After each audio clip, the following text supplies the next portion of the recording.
दोस्तों, आज मैं आपको सुनाने जा रही हूँ एक ऐसी जादुई कहानी जो अलिफ लैला की दुनिया से कम नहीं। ये है एक राजकुमार की कहानी जिसकी तकदीर एक जादुई शीशे से जुड़ी थी। चलिए शुरू करते हैं। बहुत समय पहले की बात है। एक दूर के राज्य में राजकुमार अरिव रहता था। राजकुमार बहादुर था, समझदार था, लेकिन उसके दिल में हमेशा एक सवाल रहता, मेरी तकदीर क्या है। एक दिन शिकार करते हुए उसकी मुलाकात एक बूढ़ी औरत से हुई। उस औरत ने राजकुमार को एक चमकता हुआ जादुई शीशा दिया और कहा, बेटा, इस शीशे में तुझे तेरा भविष्य दिखाई देगा, लेकिन याद रखना, जो तू देखेगा उसे बदलने की कोशिश कभी मत करना। राजकुमार ने जब शीशे में देखा तो उसे एक अंधेरी गुफा दिखाई दी।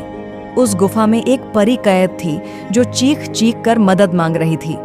राजकुमार चौंक गया। उसने मन ही मन तय कर लिया, मैं चाहे कुछ भी करूं, लेकिन इस परी को जरूर आजाद कराऊंगा। राजकुमार अपने सफर पर निकल पड़ा। रास्ते में उसे 3 जादुई चीजें मिलीं।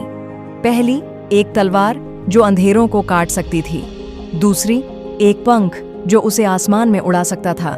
और तीसरी, एक चिराग जो सच्चाई दिखा सकता था। इन तीनों उपहारों ने उसका साथ दिया और उसका हौसला और बढ़ा दिया। आखिरकार राजकुमार उस गुफा तक पहुंचा। गुफा के अंदर एक डरावना जादूगर खड़ा था। वो परी की शक्तियां छीनकर अमर होना चाहता था।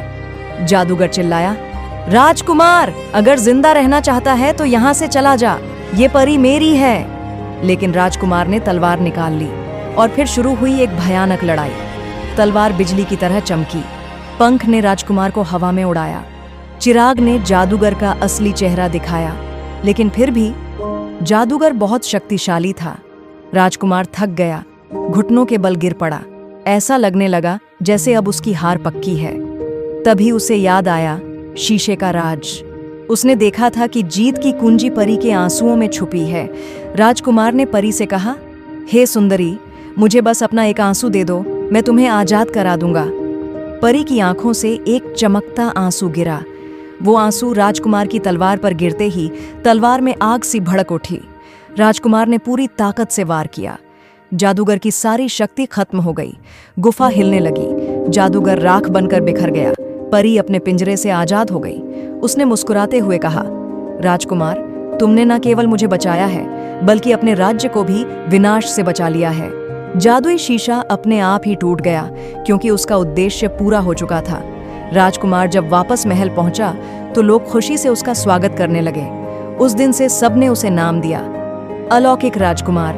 और दोस्तों, इस तरह एक जादुई शीशे की रहस्यमयी कहानी समाप्त होती है। अगर आपको ये कहानी पसंद आई हो तो वीडियो को लाइक कीजिए, चैनल को सब्सक्राइब कीजिए और कमेंट करके बताइए आपको राजकुमार की कौन सी चीज सबसे जादुई लगी।